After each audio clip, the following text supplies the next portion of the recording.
So, good afternoon to all.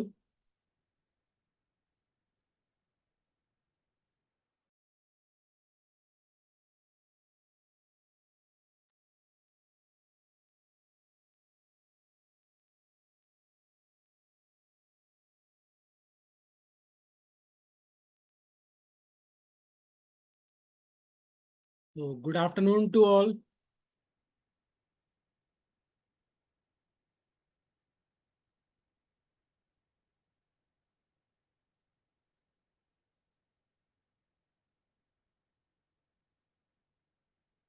So, before starting, let's have some question.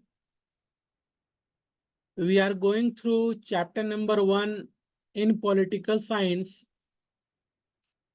You have to name the chapter. Those who are here, one question for you, very easy question. You have to name the chapter. I am waiting for your reply.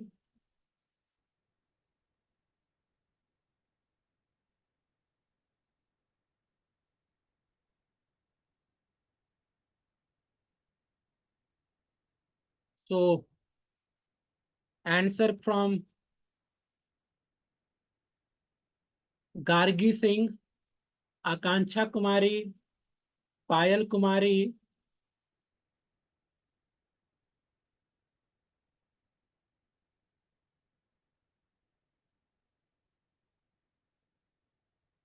So now you people are getting my voice, getting your answer. I get confirm that you are getting voice. One more answer is there, and that is from Isu Kumar Singh. And all of you are correct with your answer, power sharing. Now next question is, which two subject you have in tomorrow class test? कल के class test में कौन से दो subject हैं आपके?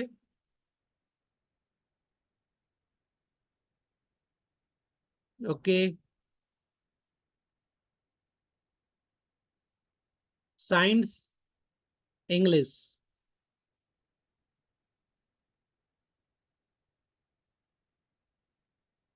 Science, English.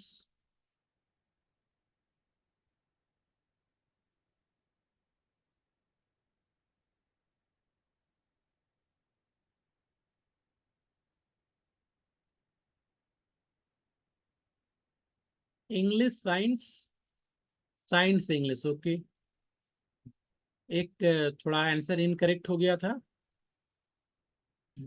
चलो, science and English. तो कल आपका साइंस है और इंग्लिश है, क्लास टेस्ट है. उम्मीद करते हैं आपने तैयारी कर ली होगी. जो थोड़ा बहुत बचा होगा, you will do it. Now let's move into this chapter, accommodation in Belgium.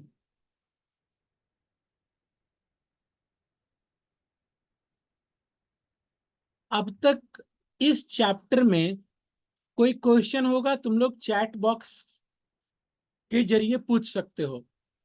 If you have any question, you can put your question in chat box. I will try to answer. So in this chapter, power sharing, we studied the definition of power sharing. We studied the ethnic composition of Belgium and Sri Lanka. We studied the tension in Belgium and Sri Lanka. And yesterday, कल हम लोगों ने पढ़ा majoritarianism इन श्रीलंका. उससे आगे बढ़ते हुए अगला टॉपिक हमारे सामने है, अकोमोडेशन इन बेल्जियम. हम लोगों ने देखा कि बेल्जियम में, श्रीलंका में दोनों जगह टेंशन है, लेकिन श्रीलंका वालों ने अपने टेंशन को इतना बढ़ाया कि वहां सिविल वॉर हुई। सिविल वॉर डेफिनेशन हमने पिछले क्लास में भी पढ़ा है। In standard 9 Russian revolution we studied the definition of civil war. In this chapter also, on this very page definition is given. इस पन्ने पर भी सिविल वॉर का डेफिनेशन ग्लोसरी में दिया हुआ है। क्या कहता है डेफिनेशन? अ वायलेंट कॉन्फ्लिक्ट। कैसा? ठीक है, कॉन्फ्लिक्ट में संघर्ष, झगड़ा। कैसा झगड़ा? वायलेंट, हिंसा हो, जिसमें खून खराबा हो। अ violent conflict between opposing groups with in a country. किसी देश में अपोजिंग ग्रुप वायलेंस करे, हिंसा करे, और ऐसी स्थिति बन जाए, एंड बिकम सो इंटेंस, वह हिंसा इतनी गंभीर हो जाए, इतनी भयावह हो जाए, विकराल हो जाए। अनेक शब्द हैं जो आप प्रयोग में ला सकते हो। साधारण शब्दों में, अगर किसी देश के अंदर दो या दो से ज्यादा ग्रुप आपस में हिंसा कर रहे हो इस स्तर का, इस लेवल का, कि वह युद्ध के तरह दिखे, युद्ध के तरह हो जाए, तो उसे सिविल वॉर कहते हैं। एक बार फिर से डेफिनेशन पढ़ता हूं। अ violent conflict between opposing groups within a country, within a country that becomes so intense that it appears like a war। इतना गंभीर हो जाए, इतना भयावह हो जाए, हिंसा युद्ध की तरह दिखने लगे। तो यह स्थिति बनी श्रीलंका में। अब हमारे सामने है बेल्जियम।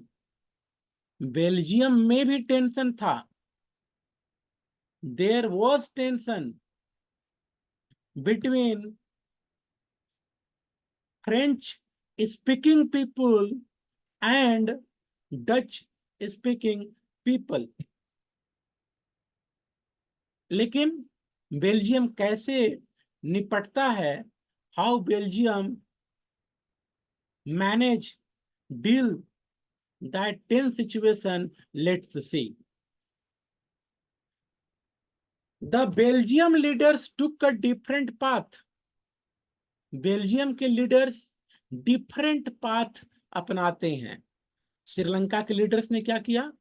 मेजोरिटेरियनिज्म की पाथ अपनाया, इग्नोर करने की, कि दूसरे को इग्नोर करना है, बिल्कुल अपने को प्रीफर करना है, भेदभाव करना है। बेल्जियम ने वह राह नहीं अपनाया, डिफरेंट राह अपनाया। They recognised the existence of regional differences and cultural diversities. Belgium ने इस बात को रिकॉग्नाइज किया, मान्यता दिया कि रीजनल डिफरेंसेस होंगे, कल्चरल डाइवर्सिटी भी होगी। रीजनल डिफरेंसेस होंगे, कल्चरल डाइवर्सिटी होगी। हमारे देश में भी है, हम मान्यता देते हैं, हम मानते हैं यहाँ रीजनल डिफरेंसेस है, कल्चरल डाइवर्सिटी है, और उन सब के बीच हम कहते हैं यूनिटी इन डाइवर्सिटी। इंडिया में हम इसको मानते हैं,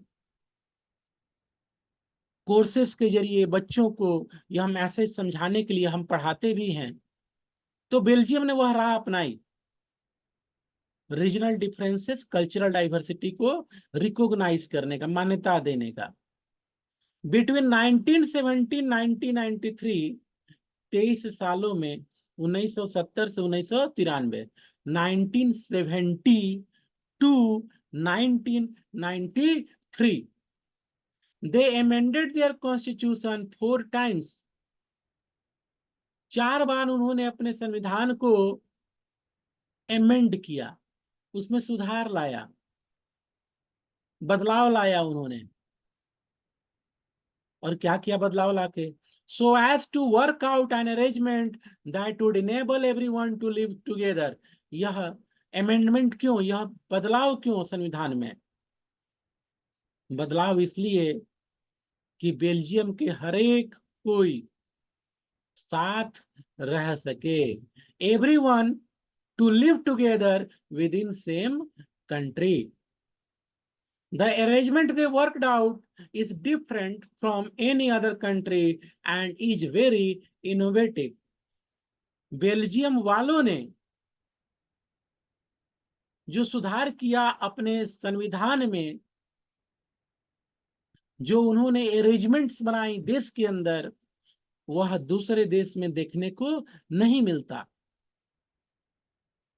कुछ कुछ बातें देखने को मिलेगी, आपको लगेगा कि अच्छा ये तो इंडिया में भी हो रहा है, होता रहा है।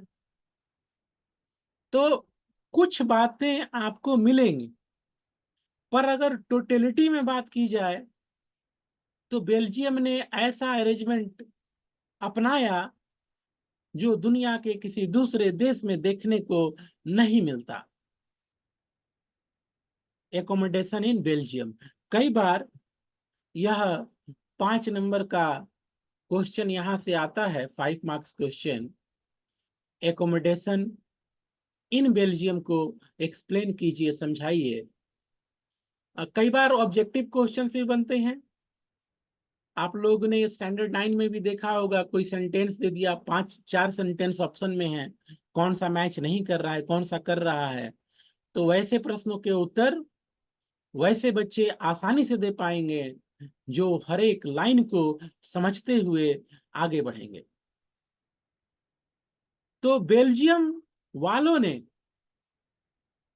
जो अरेंजमेंट किया, पहला काम उन्होंने किया, constitution prescribes that number of Dutch and French speaking ministers shall be equal in the central government। जो पहला महत्वपूर्ण काम बेल्जियम में हुआ वह यह कि जो सेंट्रल गवर्नमेंट होगी, केंद्र की सरकार, उसमें डच बोलने वाले और फ्रेंच बोलने वाले मंत्रियों की संख्या, minister from Dutch and French, shall be equal. अगर किसी सरकार में 20 मंत्री हैं तो 10 डच, 10 फ्रेंच, कुछ दूसरे भी हो सकते हैं, जर्मन वगैरह भी, लेकिन हर एक केस में डच और फ्रेंच बोलने वाले। अगर वहां 10 फ्रेंच बोलने वाले हैं तो 10 डच बोलने वाले होंगे। तो यह कॉन्स्टिट्यूशन में किया गया कि डच और फ्रेंच बोलने वाले मिनिस्टर्स की संख्या सेम होगी। Some special law requires the support of majority of member from each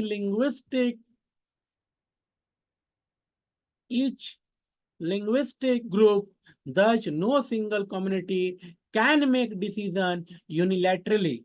अब देखो 4 बातें यहां हुई हैं, अगर 5 मार्क्स के क्वेश्चन आ जाएंगे तो क्या होगा? जो पहला पॉइंट है उसमें 2 बातें हैं, दोनों को तोड़ करके सेपरेट करके लिखना है। If the question appears in 5 marks question, explain or describe the accommodation in Belgium, या दूसरे तरह से what arrangements the people of Belgium, the government of Belgium did, question का मतलब सेम रहेगा कि क्या एकोमोडेशन पॉलिसी उन्होंने अपनाया, क्या सुधार उन्होंने किया। तो जो पहला पॉइंट है उसमें दो बातें हैं। पहली बात यह है कि डच और फ्रेंच बोलने वाले मंत्रियों की संख्या इक्वल होगी। दूसरी बात इसी पॉइंट में है कि जो कानून है, संविधान है, बदलाव के लिए, कानून के लिए मेजोरिटी की जरूरत पड़ेगी दोनों भाषाओं के बोलने वाले रिप्रेजेंटेटिव्स के बीच में। सम स्पेशल लॉज, जो स्पेशल कानून होंगे, require the support of majority of members from each. Dutch बोलने वाले में भी मेजोरिटी हासिल करना होगा स्पेशल लॉज के लिए, कानून के लिए, और फ्रेंच वाले में भी लागू मेजोरिटी हासिल करनी होगी। तभी तभी वह कानून पास होगा, लागू होगा, इंप्लीमेंट होगा। ये पहली पॉइंट। दूसरी point, many powers of central government have been given to state government. ये दूसरी प्रोविजन की गई कि सेंट्रल गवर्नमेंट के बहुत से पावर को स्टेट गवर्नमेंट को दिया गया। ऐसा आप इंडिया में भी देखते हैं। स्टेट गवर्नमेंट जो हमारे यहाँ है उसे बहुत सी शक्तियां संविधान के द्वारा मिली हुई हैं, many powers from the constitution of India. तो वैसा कुछ बेल्जियम में भी हुआ। ठीक है। The state government are not subordinate to the central government. जो स्टेट की सरकार है उसको अपनी पावर मिले, उसे सबऑर्डिनेट नहीं रखा गया सेंट्रल गवर्नमेंट का। Point number 3, if you have any question you can ask me with the help of chat. Point number 3, Brussels has a separate government in which both the communities have equal representation. Brussels जो capital city है Belgium की, Brussels जो capital city है Belgium की, वहां पर भी government form किया गया ब्रुसेल्स एरिया के लिए। और क्या किया गया? Both the communities have equal representation. Brussels की जो सरकार थी ब्रुसेल में, उसके कैपिटल सिटी में, तो उस गवर्नमेंट में फ्रेंच बोलने वाले और डच बोलने वाले इक्वल नंबर में रखे गए। ध्यान दीजिएगा, जो पहला पॉइंट है वह सेंट्रल गवर्नमेंट के विषय में है और मिनिस्टर्स के विषय में। अब यह तीसरा पॉइंट है ब्रुसेल्स के विषय में, और यहाँ रिप्रेजेंटेशन की बात हो रही है।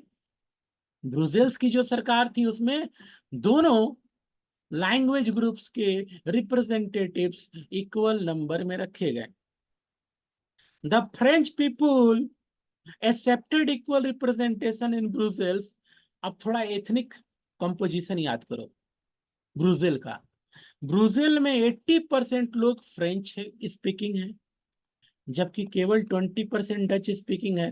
तो उन्होंने ऐसा क्यों मान लिया कि इक्वल रिप्रेजेंटेशन होगा ब्रुसेल्स में? ये रीजन दे रहा है। रीजन क्या है? The French speaking people accepted equal representation in Brussels because क्यों उन्होंने ऐसा किया भाई? क्यों मान लिया उन्होंने? तो उन्होंने इसलिए मान लिया because the Dutch speaking community has, ऐसा उन्होंने इसलिए माना क्योंकि जो डच स्पीकिंग कम्युनिटी है उसने भी तो मान लिया।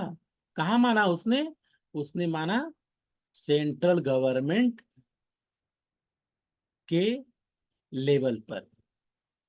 Accepted equal representation in the central government.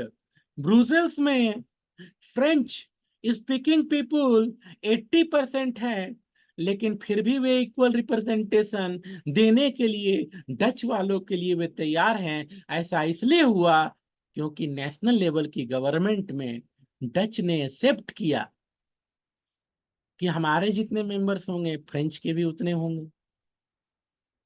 3 बातें हुई।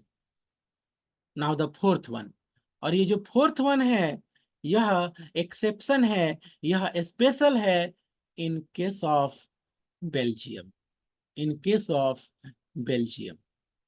और क्या स्पेशल है देखते हैं। Point number 3,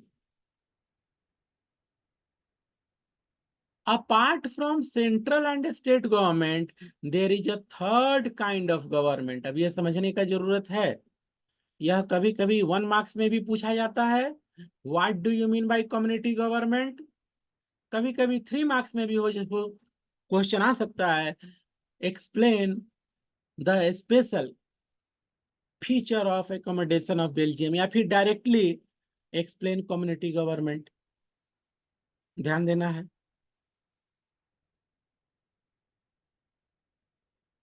apart from central and state government, हमने इसी में देखा 3 पॉइंट हमने देखा। पहला पॉइंट सेंट्रल गवर्नमेंट, दूसरा पॉइंट स्टेट गवर्नमेंट, तीसरा में हमने ब्रुसेल्स भी देखा। तो यहाँ बात हो रही है कि सेंट्रल गवर्नमेंट है, स्टेट गवर्नमेंट है। इसके अलावा एक थर्ड काइंड ऑफ गवर्नमेंट भी है। ठीक है, आप ब्रुसेल्स की तरफ नहीं जाइएगा, ये उससे हट करके बात हो रही है। Apart from apart from the central and state government there is a third kind of government, this is community government। यह जो तीसरी प्रकार की सरकार की बात हो रही है यहाँ पर वह है कम्युनिटी गवर्नमेंट, कम्युनिटी गवर्नमेंट। अब इसको ध्यान देना है, क्या है कम्युनिटी गवर्नमेंट। तो जो कम्युनिटी गवर्नमेंट है वह लैंग्वेज के द्वारा चुनी जा रही है। इसका मतलब जो डच स्पीकिंग पीपुल हैं वे अपना एक कम्युनिटी गवर्नमेंट चुन रहे हैं, फ्रेंच स्पीकिंग पीपुल अपना कम्युनिटी गवर्नमेंट चुन रहे हैं, जर्मन स्पीकिंग पीपुल अपना कम्युनिटी गवर्नमेंट चुन रहे हैं। अब इस कम्युनिटी गवर्नमेंट के पावर फंक्शंस क्या। तो कम्युनिटी गवर्नमेंट देश चलाने के लिए नहीं है, ना राज्य चलाने के लिए, ना किसी एरिया को चलाने के लिए। तो है क्या इनका काम। This government has the power, ये जो कम्युनिटी गवर्नमेंट है उसके पास पावर है regarding cultural, educational and language related issues. ध्यान रखिएगा, जो कम्युनिटी गवर्नमेंट है उसके पास 3 एरिया के काम है, कल्चरल, एजुकेशनल और वहां के लैंग्वेज रिलेटेड इश्यूज को सुनना, समझना, समाधान निकालना।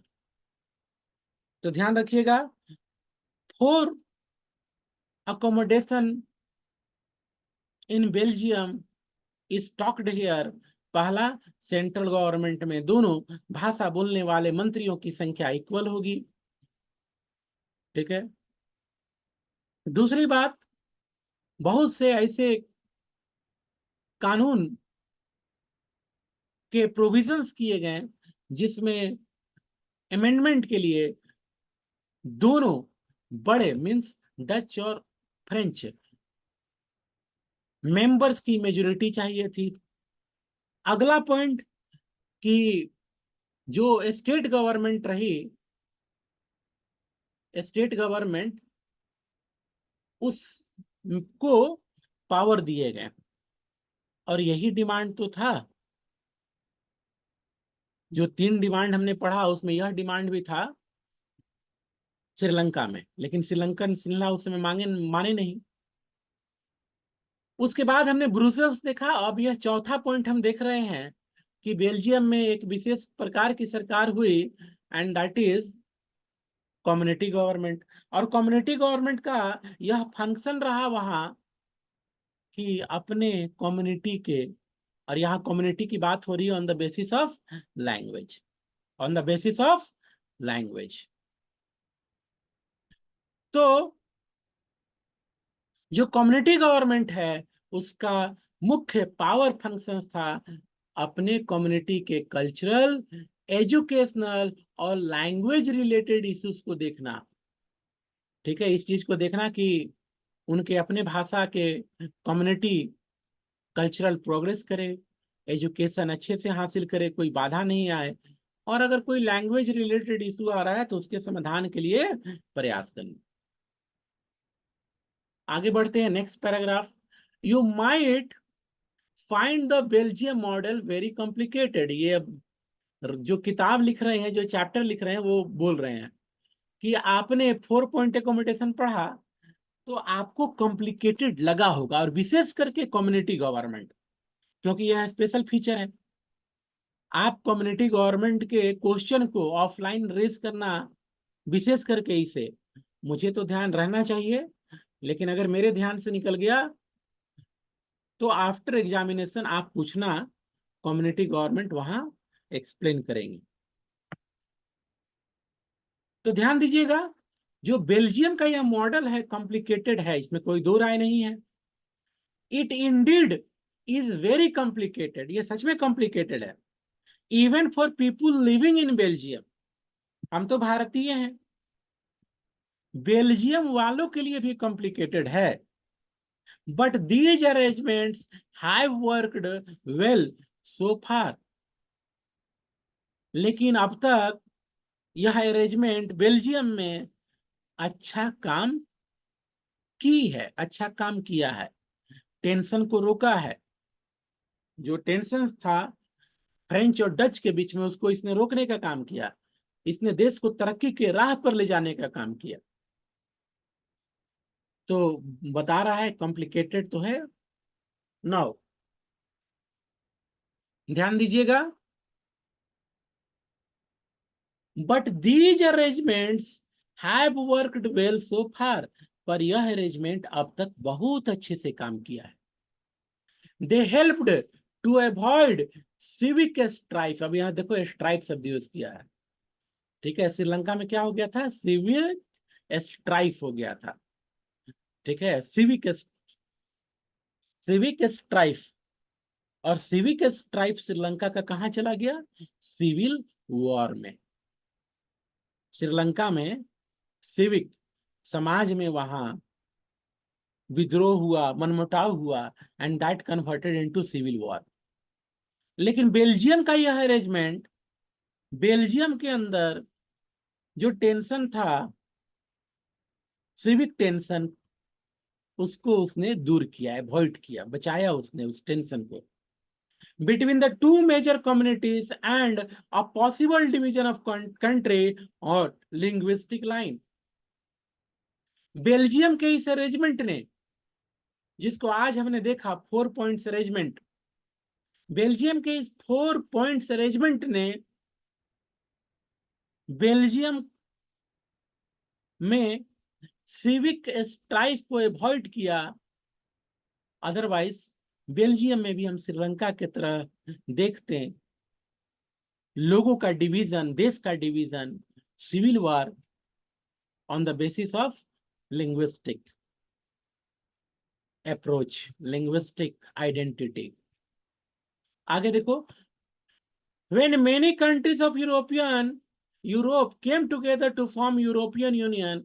अब देखो, हमने एक एग्जाम्पल देखा श्रीलंका का, आपस के झगड़े देखे हमने, सुलझाया नहीं वहां की गवर्नमेंट ने उन झगड़ों को, रिजल्ट सिविल वॉर। लेकिन यहां देखिए, बेल्जियम ने खूबसूरती के साथ अपने मसले को, अपने टेंशन को, अपने प्रॉब्लम को, इश्यूज को सॉल्व किया। रिजल्ट, बेल्जियम में खुशहाली आई, तरक्की आई, पीस आया। और जहां पीस होता है, शांति होता है, लोग उधर मूव करते हैं, बिजनेसमैन उधर मूव करते हैं, दुनिया के लोग मूव करते हैं। तो रिजल्ट क्या हुआ, जब यूरोपियन यूनियन बना तो यूरोप के देशों ने ब्रुसेल को अपना हेडक्वार्टर चुना। क्यों चुना, क्योंकि ब्रुसेल्स ने अपने टेंशन्स को दूर करते हुए पीस का एक मॉडल दुनिया को दिखाया। So when European union formed Brussels, what is Brussels, Brussels is the capital city of Belgium. Brussels is the capital city of Belgium. तो जब यूरोपियन यूनियन का गठन हुआ तो ब्रुसेल को यूरोपियन यूनियन का हेडक्वार्टर चुना गया। Now moving to next point.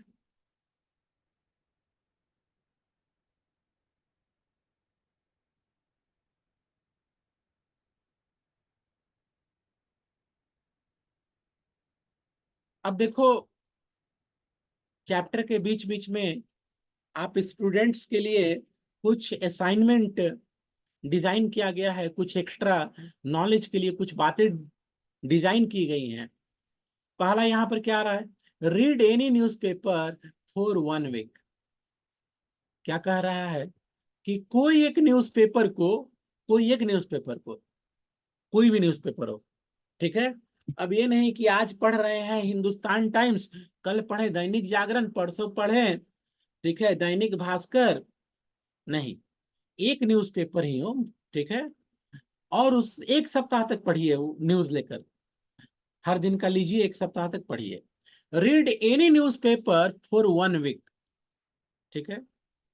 आज अगर द टेलीग्राफ पढ़े तो टेलीग्राफ ही पढ़िए अगला 6 दिन, इंक्लूडिंग टुडे। हिंदुस्तान टाइम्स पढ़े तो वही पढ़िए, कोई एक पढ़िए, Dainik Jagran, there are many papers. तो read any newspaper for 1 week and make clippings of news related to ongoing conflict और वॉर। आप एक सप्ताह तक किसी एक पेपर को पढ़िए और फिर उसमें से क्लिपिंग निकालिए जिसमें उस समाचार में युद्ध के विषय में जानकारी हो, ठीक है, झगड़े के विषय में जानकारी हो। A group of 5 students could pull their clipping together and do the following. Group of 5 student मतलब 5 लोग आपस में मिल करके, ठीक है, ये एक्टिविटी करें और अलग अलग काम दिए हुए हैं। Classify this conflict bye their location, your state India. वो न्यूज पढ़िए और फिर क्लासिफाई कीजिए कहाँ का न्यूज है, इंडिया के अंदर का है तो कहाँ का है, विदेश का है तो किस देश का है। Find out sorry find out the cause of each of this conflict, ठीक है। सबसे पहले तो कन्फ्लिक्ट वाला न्यूज निकालिए, कहाँ का है वो पता कीजिए, फिर पता कीजिए क्यों हुआ conflict. How many of these are related to power sharing disputes.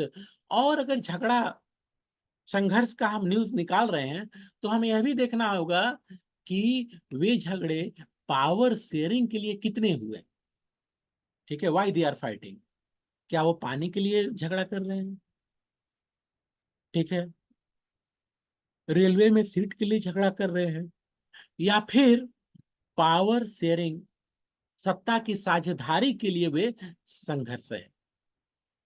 अगला, which of this conflict could be resolve by working out power sharing arrangement. और साथ में यह देखना है, समझना है, बताना है कि उन झगड़ों में से कितने झगड़े को पावर शेयरिंग अरेंजमेंट करके दूर किया जा सकता है या था, ठीक है। Now moving ahead, what do you learn about this two story of Belgium and Sri Lanka. आप बेल्जियम और श्रीलंका के विषय में जो अभी अध्ययन किए, स्टडी किए, आप उससे क्या सीखते हो, ठीक है, आपने उससे क्या सीखा है बेल्जियम और श्रीलंका से। बोथ आर डेमोक्रेसीज, दोनों डेमोक्रेसी, दोनों जगहों पर डेमोक्रेसी रही है। जब समस्याओं का जिक्र किया गया है चैप्टर में, दोनों जगह डेमोक्रेसी रही। Yet they dealt with the question of power sharing differently, लेकिन पावर शेयरिंग के प्रश्न को दोनों जगह अलग अलग तरीके से निपटा गया। बेल्जियम के लीडर्स ने रियलाइज किया कि देश की यूनिटी पावर शेयर करके लाई जा सकती है, ठीक है। Such realisation resulted in mutual acceptance. और ऐसा रियलाइजेशन, पावर शेयरिंग को मानने का रियलाइजेशन, उसने म्यूचुअल एक्सेप्टेंस लाया, ठीक है, arrangement for sharing power. Sri Lanka shows us a contrasting example। हमने एक एग्जाम्पल देखा बेल्जियम, उसने अपने टेंशन को, अपने कॉन्फ्लिक्ट को बहुत अच्छे जरिए से संविधान में अमेंडमेंट करके हासिल किया, जबकि श्रीलंका कॉन्ट्रास्टिंग एग्जाम्पल है, विरोधा एग्जाम्पल है, ठीक है, विरोधी एग्जाम्पल है। जहां बेल्जियम ने पीस अचीव किया, शांति, श्रीलंका ने सिविल वॉर अचीव किया। It shows us that if a majority community wants to force its dominance over others and refuses to share power, it can undermine the unity of the country। Sri Lanka का उदाहरण यह दिखाता है कि किसी देश में कोई किसी पर डोमिनेंस एस्टैब्लिश करने के लिए नहीं जाए, otherwise the situation will be harmful for the country. तो इन बातों को आज हमने पढ़ा, अध्ययन किया। Today we studied power sharing arrangement in Belgium that took Belgium on the path of progress। एक क्वेश्चन आया है चैट में, फर्स्ट पीरियड से होगा या थर्ड पीरियड से, इसको हम लोग कल ही बता पाएंगे। ऐसे मुझे उम्मीद है कि एग्जाम थर्ड पीरियड से होगा, I hope so. Okay, not clear instruction till now, लेकिन उम्मीद है थर्ड पीरियड से होगा, थर्ड फोर्थ होगा तो वो दूसरे शिफ्ट वाले बच्चे भी साथ में एग्जाम दे लेंगे। With this timing is ending. Best of luck for your tomorrow class test. Have a nice day. God bless you all. Thank you.